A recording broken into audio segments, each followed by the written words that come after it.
Face à l'insécurité sur les mers, les pays africains s'unissent. Un front commun acté hier à Lomé au Togo au cours d'un sommet extraordinaire de l'Union africaine. Les enjeux sont énormes autant pour les pays côtiers que pour les pays enclavés comme le Burkina. Le président du Faso a effectué le déplacement. Images et commentaires dans un instant avec nos envoyés spéciaux. Et puis le ministre des Affaires étrangères, lui, vient de rentrer d'un périple qui l'a conduit à Taïwan et sur le vieux continent. Au menu, la coopération pour le développement. À Bruxelles, un accord de 55 milliards de francs CFA a été signé au profit du secteur de la santé. Plus de détails dans ce journal. Et puis dans ce journal, des nouvelles de la campagne cotonnière 2016. Les producteurs sont en pleine récolte. Objectif cette année, réaliser une hausse de 20% par rapport à la campagne précédente. La campagne en cours est marquée par le retour au conventionnel. Et comme on va le voir, cela n'est pas du goût de tous les producteurs. Un invité dans ce journal, il s'agit du directeur général du Salon international de l'artisanat de Ouagadougou. Après le rendez-vous manqué de 2014, la 14e édition est en vue. Ce sera du 28 octobre au 6 novembre. À moins de 2 semaines de l'ouverture, nous allons évoquer les préparatifs et les enjeux de cette édition. Bonsoir, monsieur le directeur général. Bonsoir, monsieur Ouedraogo. Voilà pour la une de ce journal. Mesdames et messieurs, bonsoir et bienvenue. L'Afrique unie face à l'insécurité dans son espace maritime. La question était au centre d'un sommet extraordinaire de l'Union africaine à Lomé au Togo. Il faut dire que la sécurisation des mers revêt des enjeux économiques majeurs pour tous les pays, qu'ils soient côtiers ou enclavés. Le président du Faso et ses pairs ont adopté une charte, un instrument juridique de mutualisation des moyens. Compte rendu de nos envoyés spéciaux Ibrahima Sombier et Wendata Nathalie Kaori. En quelques 2 heures de travaux à huis clos, les dirigeants africains ont adopté la charte sur la sûreté et la sécurité maritime en Afrique. Une preuve que tous sont unanimes qu'il est urgent de débarrasser l'espace maritime de toutes les menaces et de le sortir de l'insécurité dans laquelle il se trouve. Pays côtiers ou enclavés comme le Burkina Faso, tous subissent les conséquences de cette situation et n'ont donc pas hésité à adhérer à cette charte. Comme vous le savez, au niveau des océans et des mers, nous avons le développement non seulement de la piraterie, et deuxièmement, nous avons également l'exploitation éhontée également des richesses de la mer et des océans par évidemment des pays qui ont des moyens supérieurs aux nôtres.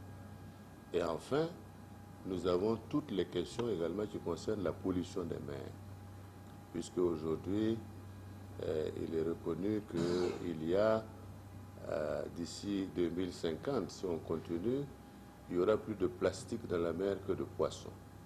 Donc ça veut dire qu'il y a un véritable danger et il est important que les pays africains se solidarisent pour coordonner leur action au plan international sur l'ensemble de ces questions-là. Il va de soi que par la suite, il y aura probablement d'autres discussions qui seront menées pour voir un peu qu'est-ce que nous, en tant que pays enclavés, nous pouvons tirer du bénéfice de la signature de cette charte. La signature de cette charte n'est qu'une première étape. Il faut maintenant la ratifier pour la rendre opérationnelle et applicable selon le président en exercice de l'Union africaine. D'où cet appel à ses pairs. Je vous invite à faire de l'entrée en vigueur de la charte un objectif primordial si nous voulons nous attaquer dans l'immédiat à toutes les menaces pesant sur l'espace maritime africain. Le résultat auquel nous sommes parvenus au cours de cette session extraordinaire montre notre capacité et notre engagement à nous mobiliser pour faire face aux multiples périls mettant en danger notre continent. C'est à ce prix que le continent africain pourra tirer profit de ses océans dans le domaine du commerce et de l'exploitation des potentialités maritimes. À la clôture du sommet extraordinaire de l'Union africaine sur la sécurité maritime et le développement de l'Afrique, mention spéciale a été faite au pays hôte, le Togo, qui aura réussi l'organisation de ce sommet. Et puis en marge de ce sommet extraordinaire de l'Union africaine, les chefs d'État de la CEDEAO se sont retrouvés une rencontre à huis clos pour écouter le rapport des médiateurs de l'institution dans la crise socio-politique en Guinée-Bissau. Tout se passe bien pour la médiation et on se dirige vers de nouvelles élections en 2018. Des précisions avec Ibrahima Sombier et Nathalie Kaoré. Les dirigeants de la CEDEAO se concertent en marge du sommet de l'Union africaine. Objet de cette concertation, la situation sociopolitique en Guinée-Bissau. Le président Alpha Condé de la Guinée-Conakry avait été mandaté pour assurer la médiation entre les parties en crise. À ses pairs de la CEDEAO, il a fait le point de cette médiation qu'il a menée en Guinée-Bissau. Cette médiation a été menée, un accord a été signé par toutes les parties et nous avons encouragé le président Alpha Condé à travers la mise en œuvre de cet accord-là. Et donc, mandat lui a été donné de poursuivre le travail qui va consister donc au choix d'un Premier ministre, à la mise en place d'un gouvernement, à la mise en place également d'une plateforme de stabilité pour le pays pour regarder la Constitution, la loi électorale et pouvoir préparer les élections dans ce pays. Et je pense que ces élections sont prévues pour l'année 2018.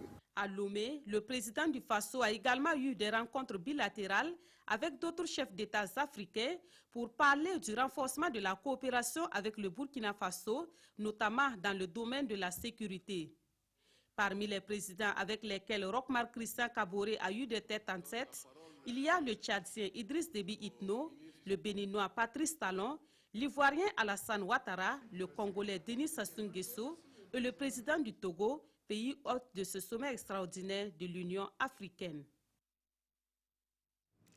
Aucun nuage dans les relations entre le Burkina Faso et la République de Chine-Taïwan. Le ministre Alpha Bari était sur l'île de Formose où il a pris part à la commémoration du 105e anniversaire de la révolution qui a marqué l'instauration de ce pays. L'occasion pour les deux pays de consolider leur partenariat et d'exposer les grands projets de coopération. Jacques Lamissa Tarpaga. Le double 10, 10e jour du 10e mois de l'année, Taïwan se souvient de son combat pour l'instauration de la République. C'était en 1911. Cette année, les convives ont découvert les merveilles de l'île à travers ses représentations artistiques. Une occasion également pour présenter la force de frappe militaire. Dans son discours à l'occasion de ce 105e anniversaire de l'insurrection taïwanaise, la présidente promet de grandes réformes pour porter son pays plus haut que la 22e place dans l'économie mondiale. Le Burkina Faso, ami de longue date, a pris part à ces festivités. Une délégation est conduite par le ministre des Affaires étrangères, Alpha Bari. Il y a une amitié qui lie Taïwan au Burkina Faso. Taïwan est un pays partenaire du Burkina depuis 1994 que nous avons établi les relations diplomatiques avec ce pays. Et donc il y a cette tradition de présence du Burkina à la fête nationale de la Chine-Taïwan. Et donc nous avons juste sacrifié à cette tradition, mais c'était l'occasion aussi de passer en revue notre coopération. Le ministre Alpha Bari et sa délégation sont reçus par la présidente taïwanaise Tsai Ing-wen. D'entrée, exprime sa nouvelle vision de la coopération et son attachement à la démocratie. Le bon déroulement des élections présidentielles et législatives en novembre dernier au Burkina Faso ont été hautement salués par la communauté internationale. En tant que fidèle croyante de la démocratie et de liberté, je voudrais présenter mes sincères félicitations et respect au peuple burkinabé. Une diplomatie au bas terme sur laquelle on peut compter, la réciprocité et l'assistance mutuelle font partie des nouvelles pratiques en matière de notre politique extérieure depuis ma prise de fonction. Le Burkina Faso s'inscrit dans cette dynamique d'ouverture aux valeurs démocratiques et une relation économique plus accrue axée sur le partenariat public-privé. Nous avons convenu que c'est la vision de la nouvelle présidente, que ce ne soit pas seulement une assistance qui se fait du côté taïwanais, mais qu'il y ait vraiment des réels échanges entre les deux pays. Et nous aussi, on a insisté sur l'importance du secteur privé, c'est-à-dire plus d'investissement du secteur privé taïwanais au Burkina. Et sans cela, qu'on peut avoir des relations beaucoup plus durables. Le chef de la diplomatie burkinabé a saisi l'opportunité pour inviter les partenaires taïwanais à la table ronde des bailleurs de fonds organisée par le Burkina Faso à Paris en début décembre 2016.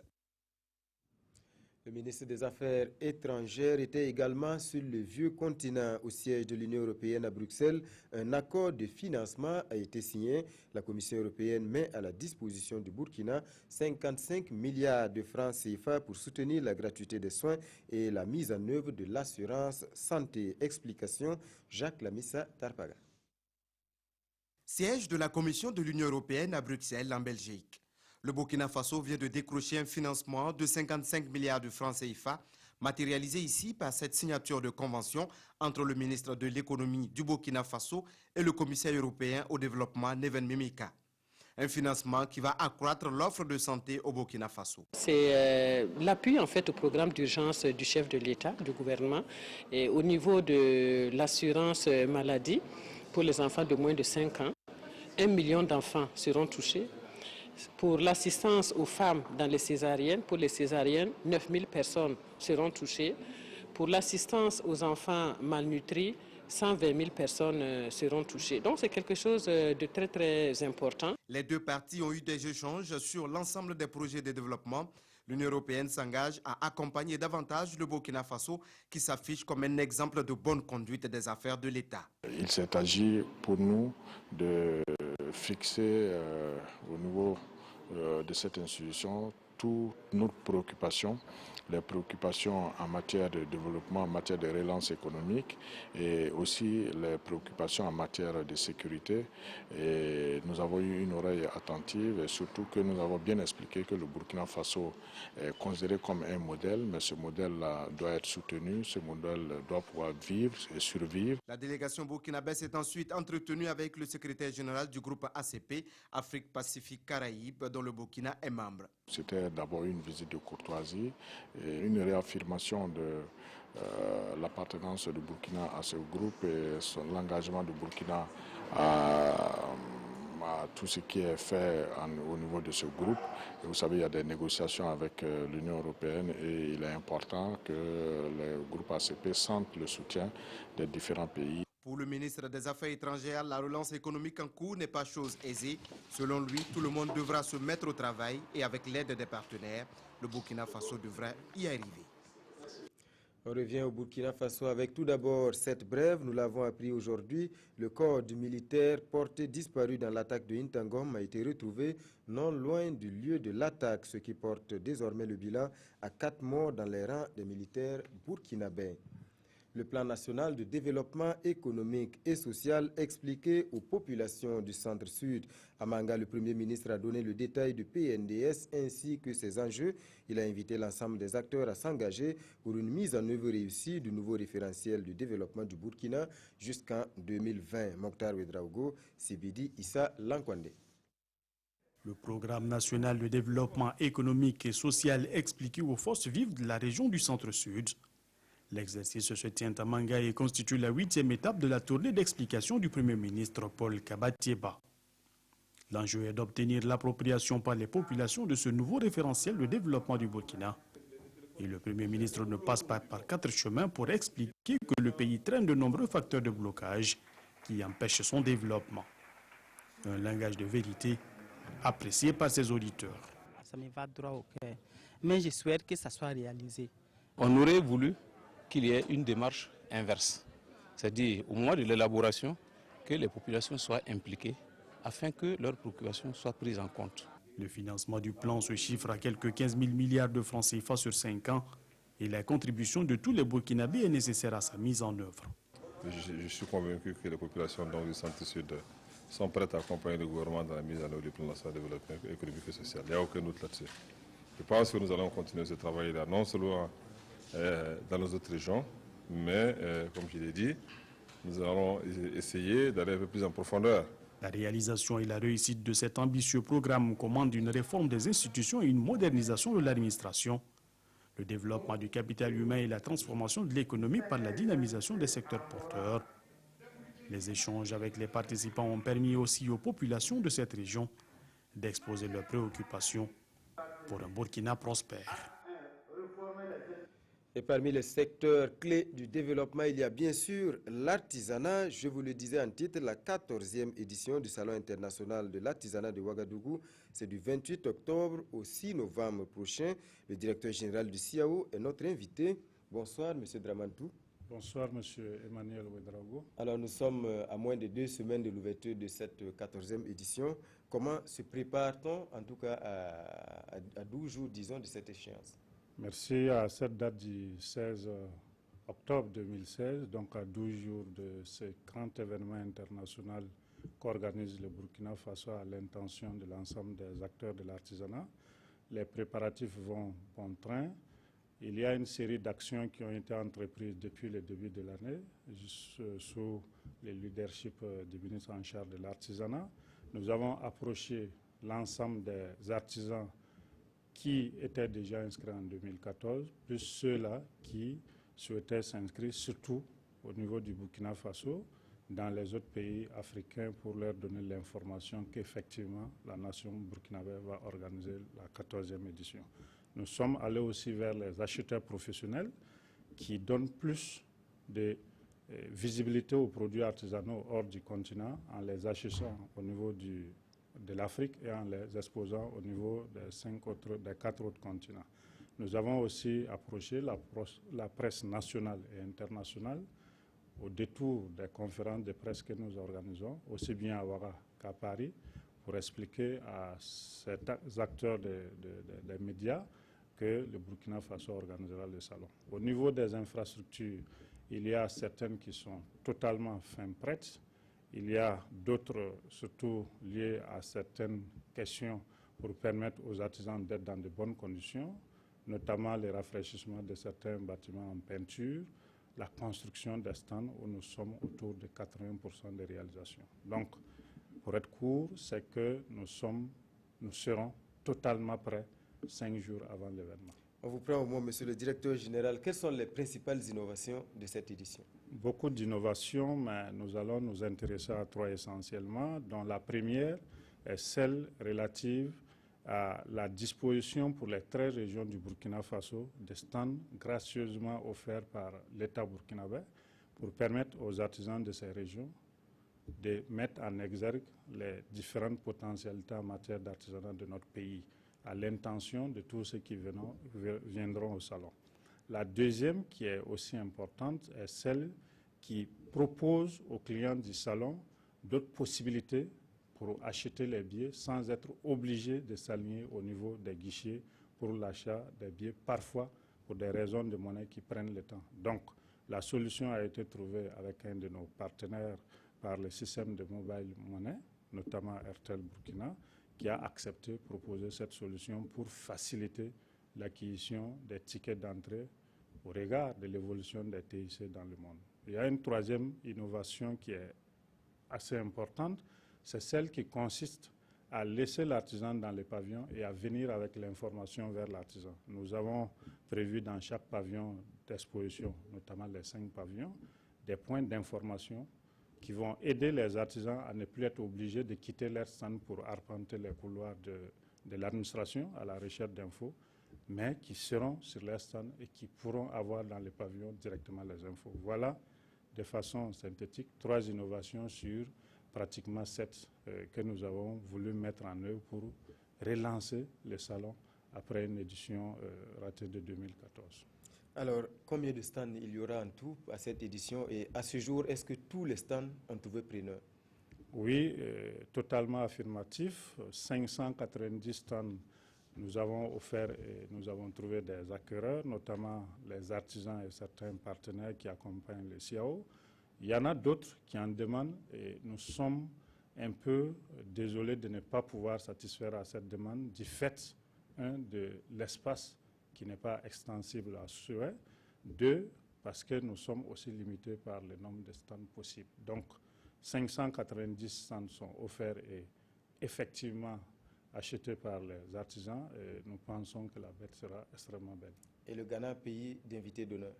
Oui, le Ghana est le pays invité d'honneur parce qu'il vient régulièrement aux éditions du Salon avec des œuvres artisanales de haute facture, parce qu'aussi il a remporté plusieurs prix de son Excellence, Monsieur le Président du Faso, et enfin, parce que quand même c'est un pays avec lequel nous avons de très bonnes relations diplomatiques et nous sommes aussi liés par l'histoire et la géographie. Vous voyez que nous sommes pays voisins et puis les peuples aussi et le peuple ghanéen, quand même, il y a l'histoire qui les lie. Alors, monsieur le directeur général, on parle, si mes chiffres sont bons, de 3 000 participants, 300 000 visiteurs attendus, au moins 400 journalistes dans un contexte, on l'a vu, de menaces sécuritaires. Comment va-t-on assurer la sécurité de tous ces beaux mondes? Bien, elle sera très bien assurée à la satisfaction totale des participants qui viendront. Nous aurons 3 000 exposants qui vont occuper 590 stands. Nous aurons 250 acheteurs professionnels qui viendront des 5 continents. Nous aurons 300 000 visiteurs grand public avec 25 pays participants et 500 journalistes que nous souhaitons avoir, même si à la date d'aujourd'hui, nous avons enregistré 410. Donc, comment nous allons travailler à assurer cette sécurité? Ce n'est pas le CIAO ni le ministère en charge de l'artisanat seul. Il y a tout le peuple burkinabé qui s'est engagé dans cette question de sécurisation du territoire, à commencer par les plus hautes autorités, qui font l'effort pour assurer à la population, aux amis du Burkina, une sécurité assez intéressante. Ça, c'est au niveau macro. Mais au niveau micro, en ce qui concerne les CIAO, le ministre en charge de l'artisanat nous a instruit de faire en sorte que chaque porte d'entrée du salon soit pourvue d'une portique de sécurité qui puisse permettre de détecter les métaux dangereux que porteraient les clients du CIAO. Aussi, il y aura des magnétomètres qui faciliteront ce contrôle-là et un système généralisé de vidéosécurité qui va permettre qu'au niveau de chaque pavillon, à l'entrée tout comme à la sortie, il y aura une caméra et puis dans toute la cour, il y aura la possibilité de visualiser tout ce qui se passe dans la cour par les spécialistes des questions sécuritaires, notamment nos forces de défense et de sécurité. Ensuite, il y a que cette année, il n'y aura pas une porte d'entrée qui va servir en même temps d'entrée et de sortie. Seulement, nous aurons une grande porte d'entrée où nous pouvons la compartimenter en 6 blocs et puis des portes de sortie. Donc, il ne serait plus question que pendant que certains clients du CIAO rentrent, d'autres souhaitent ressortir. Nous allons éviter cela pour fluidifier le trafic à l'intérieur du site. Il faut aussi ajouter que les forces de défense et de sécurité se sont engagées fortement à accompagner cette activité nationale que le Burkina Faso a accepté organiser pour toute l'Afrique pour faire la promotion et le développement de l'artisanat. Alors pour finir, monsieur le directeur général, cette édition, il faut donc repartir d'un bon pied après le rendez-vous manqué, on l'a dit, de 2014. À ce jour, est-ce qu'on peut savoir quel est le budget de l'édition et est-ce qu'il est bouclé? Oui, il s'agit là d'une édition de renouveau parce que pour la première fois, le Burkina Faso n'a pas pu organiser l'édition en 2014 pour une raison assez importante, la question de santé publique due à la menace de la maladie à virus Ebola dans l'Afrique de l'Ouest, bien que notre pays ait eu la chance d'être épargné. Et cette année, nous avons un budget estimatif de 600 millions de francs CFA. Et l'État burkinabé a fait un effort extrêmement élevé pour octroyer 442 millions. Et ça, c'est extraordinaire, malgré le contexte financier pas facile au regard des priorités. Et nous avons aussi le soutien ferme de certains partenaires traditionnels du salon qui ont accepté d'apporter 62 millions. Il reste un gap, c'est évident. Nous travaillons à le combler et nous pensons fortement que nous allons le combler avec l'appui de certains partenaires qui n'ont pas encore réagi. Et je pense qu'au-delà de l'aspect financier, il y a qu'une équipe bien mobilisée, constituée de l'ensemble des cadres de nos administrations et d'autres personnes ressources qui se sont engagées à faire de cette édition véritablement une édition de succès pour repositionner les salons au niveau des salons internationaux. Merci, monsieur le directeur général, d'être passé sur notre plateau. C'est moi qui vous remercie pour avoir donné l'opportunité à l'artisanat africain n'est-ce pas, de s'exprimer pour inviter l'ensemble des artisans et les publics burkinabés à venir participer à ce salon qui, je le répète, se tient du 28 octobre au 6 novembre 2016 sous le thème artisanat africain, entrepreneuriat féminin et protection sociale. Je vous remercie. Merci. On aura d'autres occasions de revenir sur ce salon. Voilà, mesdames et messieurs, l'invité de ce journal était donc M. Draman Tou, directeur général du Salon international de l'artisanat de Ouagadougou. Suite de ce journal avec la page politique, la naissance aujourd'hui d'un nouveau front politique, la coalition pour la démocratie et la réconciliation nationale CODER. Elle regroupe 8 partis politiques, tous de l'opposition, parmi lesquels le CDP, l'ADF-RDA, la NAFA ou encore le FASO autrement. La coalition est dirigée par Ablassé Ouedraogo, Oscar Soulama et Bouma Ernest Nebié. Par cette signature de protocole d'accord, 8 partis politiques créent la coalition pour la démocratie et la réconciliation nationale, CODER. La coalition se veut être un cadre de réflexion collective du Burkinabé patriote. Et c'est Ablassé Ouedraogo de le FASO autrement qui a été porté à la tête de la CODER. Le pays va mal, tout le monde en est conscient.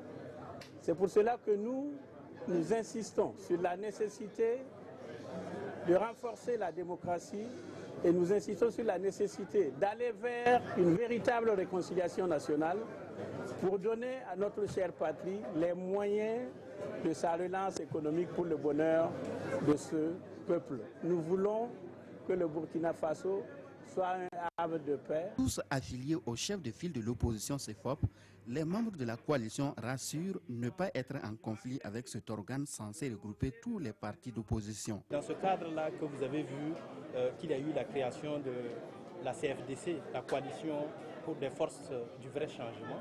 Et c'est dans ce cadre également que la CODER a été créée. Donc nous restons et nous sommes membres du CEFOP, mais nous nous organisons selon les affinités des uns et des autres pour pouvoir mieux travailler. Et de toutes les façons, si nous sommes plusieurs à aller aux assauts, je pense que cela donne plus de force et de vigueur à l'opposition. La signature du protocole d'accord marque le lancement officiel des activités de la CODER. Le plan d'action et les idéaux de la coalition seront expliqués davantage les jours à venir, selon les premiers responsables. Et puis le ministre de la Communication en visite à la RTB de Dori, Rémi Fulgence Dandjinou, est allé encourager le personnel et s'enquérir des conditions de travail des agents. Il a également visité les médias privés de la ville. Bourema Kane, Seyrouzon. De la salle de montage à la salle technique, en passant par le studio et la régie, le ministre Rémi Fulgence Dandjinou a touché du doigt les réalités de la maison. À bâton rompu, il a échangé avec le personnel sur leurs préoccupations majeures. Je pense qu'il faut d'abord féliciter le journaliste technicien de RTB2, Dori, pour 2 raisons. La première, c'est quand même que nous sommes dans un traitement de l'information qui est très important avec cette question sécuritaire. Et ces journalistes qui ne se ménagent pas pour apporter l'information aux Burkinabés, quelle que soit la zone dans laquelle ils se trouvent. Deuxièmement, je le félicite parce que j'ai vu des conditions de travail aussi qui sont relativement difficiles. Les studios ne sont pas insonorisés, pas d'acoustique, le matériel de travail est limité. Mais je pense que, comme nous l'avons dit, il faut prendre ces éléments en compte et le directeur l'a affirmé que ce serait pris dans le cadre donc, de 2017. Les revendications du syndicat autonome des travailleurs de l'information et de la culture cinématique se sont invitées aux échanges. Et le ministre de rassurer les agents de la RTB de Dori. Nous avons apporté notre réflexion, mais surtout nous avons réaffirmé notre ambition de réussir à ce que les conditions de travail et de vie des journalistes soient améliorées. Donc je pense que nous restons ouverts à la discussion. Le premier responsable du département de la communication est allé aussi échanger avec le personnel de la direction régionale de la communication du Sahel sur le fonctionnement de la maison. La radio municipale de Dori, la radio islamique Ahmadiyya, la radio Grand Nord et le journal Audrey Sahel ont également reçu la visite du ministre de la Communication. On prend à présent des nouvelles de la campagne cotonnière 2016. Sur le terrain, l'heure est à la récolte et c'est le cas notamment dans l'ouest du Burkina. L'objectif cette année, c'est de réaliser une hausse de 20% par rapport à la campagne écoulée, une campagne marquée par le retour au conventionnel. Le BT avait ses avantages en termes de diminution de la charge de travail, notamment en matière de traitement, et le retour au 100% conventionnel n'est pas du goût de tous les producteurs. Roger Kam, Sam Lalé et Ernest Kambiré. Le retour à la production 100% du coton conventionnel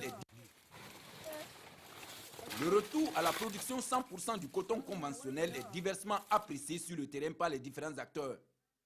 D'une région cotonnière à une autre, d'un site de production à un autre, les producteurs sont partagés et ce ne sont pas les arguments qui manquent. Vous avez trop de difficultés. Il n'y a pas poids. Chez nous, il n'y a pas poids. Ce n'est pas lourd. Ça ne donne pas comme ça là aussi. Soubiese Doué et Ninle Kaboué, cotonculteurs dans le Tuy, sont pour la culture du coton bété. Sur 27 hectares et 60 hectares, ils ont respectivement produit du coton conventionnel cette année, contre 32 hectares et 100 hectares en BT, le coton génétiquement modifié la campagne écoulée. Pour ces deux producteurs, le retour au conventionnel est un recul pour la filière. Le coton conventionnel, vraiment, ça ne plaît pas. Ça risque de nous amener en arrière. Au niveau des choses, du traitement, on peut dire que le traitement, c'est faible en tout cas. Ici, moi, il fait 2 tonnes à l'hectare. 2 tonnes à l'hectare. Cette année, je vois ça va autour d'une tonne de 100. Des avis que ne partagent pas Pouawere Pouda et Adaman Sabadogo, producteurs à Dikologo et à Pere dans la zone cotonnière La Sauvites. Sur respectivement 6 hectares et 10 hectares, ils ont fait du conventionnel. Et malgré quelques difficultés dues à l'apparition des chenilles et à la pénibilité observée dans les traitements insecticides recommandés pour ce type de coton, ils espèrent de bons rendements. Le passage du coton BT au conventionnel ou retour à la production du coton 100% conventionnel est une mesure prise par l'AICB, l'association interprofession du coton du Burkina et l'État burkinabé pour sauver la filière qui est aujourd'hui à la croisée des chemins. L'objectif de l'introduction du coton transgénique, c'était d'abord de contrôler la protection phytosanitaire. C'est-à-dire essayer de simplifier les traitements pour que le producteur puisse y gagner son compte. Effectivement, grâce à cette technique, grâce à ce produit, au lieu de 6 ou 7 traitements que nous faisions dans le temps, on ne faisait que 2 traitements. Reculer pour mieux sauter, il fallait renverser la vapeur face à la situation où disparaître pour un coton essentiellement destiné à l'exportation. Et pour rester présent sur le marché international avec un coton made in Burkina de qualité et bien prisé, les sociétés cotonnières ont opéré un choix dit stratégique. Les OGM, c'est une bonne technologie, c'est-à-dire, comme je l'ai dit, en matière de protection phytosanitaire. Nous avons dit à notre partenaire, écoutez, nous allons reculer. Pendant un temps, nous allons marquer un arrêt dans la culture du coton transgénique. Nous allons revenir au coton conventionnel et on vous laisse le temps pour que vous puissiez régler ce problème technique-là au niveau de la qualité de la fibre. Pour ce retour au coton 100% conventionnel, plus de 730 000 hectares de superficie ont été emblavés contre un peu moins de 630 000 hectares l'année dernière. Et selon les prévisions provisoires, le Burkina Faso pourrait battre un record avec une production en hausse de plus de 20% au terme de la présente campagne. L'électricité en milieu rural, un facteur de développement, c'est ce qu'on dit toujours, mais cela est-il vérifié? Pour le savoir, l'une de nos équipes est allée dans les villages de Benaverou et de Onliassan. Les deux localités ont bénéficié en 2009 de l'interconnexion Burkina-Ghana. 7 ans après, quels sont les changements? L'électricité au village, c'est un reportage de Nongba Kouda et Draman Dadian. La lumière qui jaillit, c'est ainsi à chaque tombée de la nuit à Benaverou et à Onliassan, deux villages qui bénéficient de l'interconnexion électrique entre les villes de Goulou au Ghana et Léo au Burkina.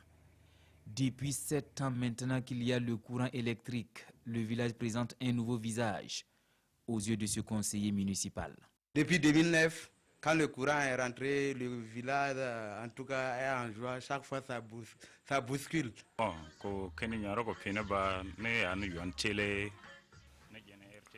On suit désormais la télé, la RTB surtout. Il y a aussi de l'eau fraîche à boire. Les choses ont vraiment changé ici, surtout dans le bon sens, et ce, grâce à l'électricité. L'électricité, source de développement. Plus besoin de faire de longues distances pour se procurer certains produits de grande consommation. Le petit commerce prend également son envol, de quoi améliorer le quotidien de la population. Avec ce réfrigérateur, j'arrive à conserver la boisson et même des produits alimentaires. Ici, la boisson ghanéenne est plus prisée et c'est grâce à ça que j'arrive à payer mes factures d'électricité. La plupart de ces hommes et femmes abonnés de la Sonabel ont déjà séjourné au Ghana. Comparaison n'est pas raison, mais pour eux, l'électricité coûte cher au Burkina.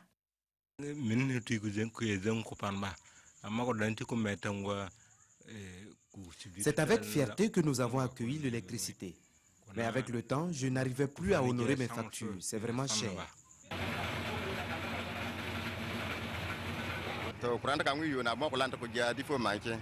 Régulièrement, on m'envoie des factures très élevées, entre 125 000 et 150 000 francs CFA, alors que le moulin ne me rapporte pas grand-chose. C'est l'unique moulin du village, mais si ça continue comme ça, je serai obligé d'arrêter. Ici, une dizaine de ménages exploitent parfois le même compteur, généralement de 3 ampères. Des fils électriques sur des bois à défaut de pylônes ou de poteaux. Que de risques. J'ai parfois la chair de poule en côtoyant ces fils électriques. On sait que c'est dangereux, mais on n'a pas le choix. Même si à Benavirou et à Onliassan, la population ne cache pas sa joie d'avoir accès à l'électricité, le phénomène des installations anarchiques devient de plus en plus inquiétant. Surtout quand on sait que les sapeurs-pompiers les plus proches sont à 170 km de là. Voilà pour ce constat, la musique burkinabé sur scène au Festival des musiques du monde et des arts d'Afrique de Tanger au Maroc. Ameti Meria et Awa Sissao étaient en prestation vendredi dernier. Une belle soirée d'ambiance et le moins que l'on puisse dire, c'est que les ambassadrices de la musique burkinabé ont assuré. Reportage de nos envoyés spéciaux Kwale Nebié et Aruna Mari.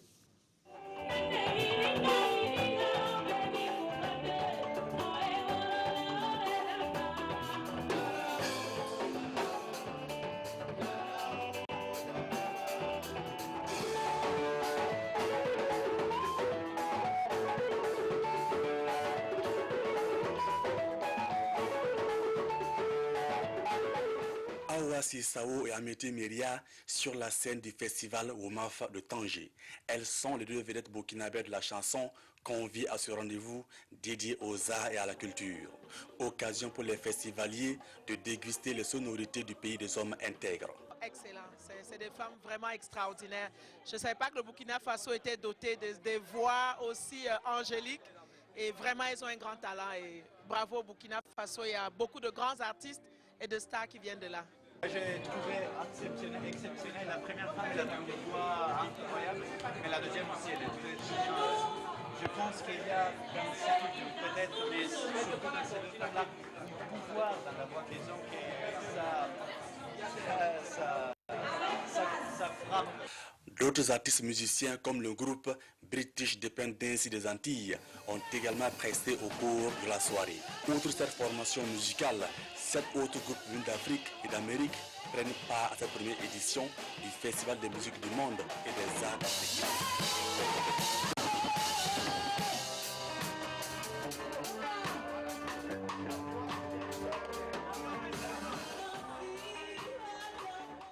On reste dans le rythme de la musique toujours avec cette soirée d'hommage à Thomas Sankara au siège du FESPACO. Plusieurs artistes se sont succédés sur scène pour chanter les éloges du père de la révolution burkinabé, une façon de marquer le 29e anniversaire de l'assassinat de Thomas Sankara, Césaire Carrefour et Mounira Kéré. Ouaga Hip Hop hier, Ouaga Festival aujourd'hui. L'événement a mobilisé les acteurs du monde artistique et culturel dans l'enceinte du FESPACO à Ouagadougou. Cette année, les organisateurs de cette manifestation ont choisi de rendre hommage à Thomas Sankara, le père de la révolution d'août 83. Ouaga Hip Hop qui est devenu Ouaga Festival, c'est aussi l'occasion pour nous de montrer au public et aussi à tous ceux qui ont connu Ouaga Hip Hop que le festival est devenu maintenant Ouaga Festival et nous célébrons donc la 16e édition de ce festival pendant le 15 octobre en la mémoire de Thomas Sankara. En choisissant la date du 15 octobre, le festival a voulu ainsi participer à la commémoration du 29e anniversaire de l'assassinat de l'homme qui a beaucoup marqué l'histoire du pays des hommes intègres. Même si on ne le dit pas, nous, c'est une manière de faire un clin d'œil chaque année à Thomas Sankara. Et depuis 16 ans, nous avons toujours fait le festival Wagi Pop pendant les dates qui tournent autour du 15 octobre. Un concours artistique a accompagné la manifestation. Au résultat, c'est l'artiste Gatsby qui a été désigné vainqueur. Il doit bénéficier d'un appui pour la réalisation d'un maxi de 5 titres, accompagné d'une campagne de promotion à travers les médias partenaires. Voilà, et très rapidement pour finir, les nouvelles sportives avec Mahamadi Ouena. Bonsoir Ouena. Bonsoir Jean-Emmanuel. Alors, 23e Super Coupe AJSB, le RCK confirme sa suprématie. Oui, le RCK qui est le meilleur club burkinabé en cette année 2016 avec ce 3e trophée conquis cet après-midi. Alors que nous allons voir les images devant l'AS Sonabel, le RCK qui a marqué un seul but qui a suffi au Rail Club du Kadoro, un but marqué à la 13e minute. Nous allons voir le but incessamment par Alex Assamoah. C'est une nouvelle recrue du Rail Club du Kadoro, alors que nous voyons bien l'action du but.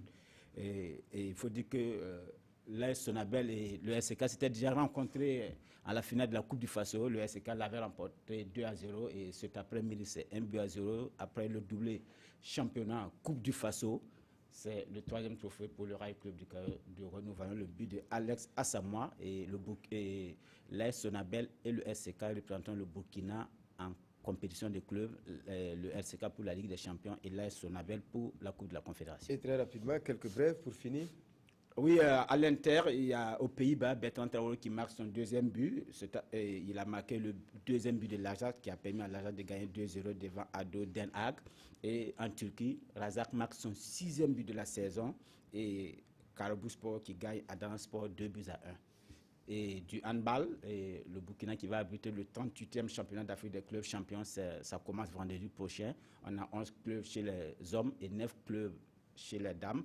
Et au Burkina, c'est l'AS Douane en hommes et l'AS Onea chez les dames qui vont représenter le Burkina Faso. Merci Mahamadi Ouena. Plus de précisions certainement demain à 21h. Évidemment, avec beaucoup d'images. Voilà, rendez-vous est pris. Voilà donc, mesdames et messieurs, c'est la fin de ce journal. Merci pour votre attention. Tout de suite, à 21h, votre nouvelle émission SOS Environnement. Soyez au rendez-vous. Bonne suite de programme et surtout, bonne reprise de travail demain.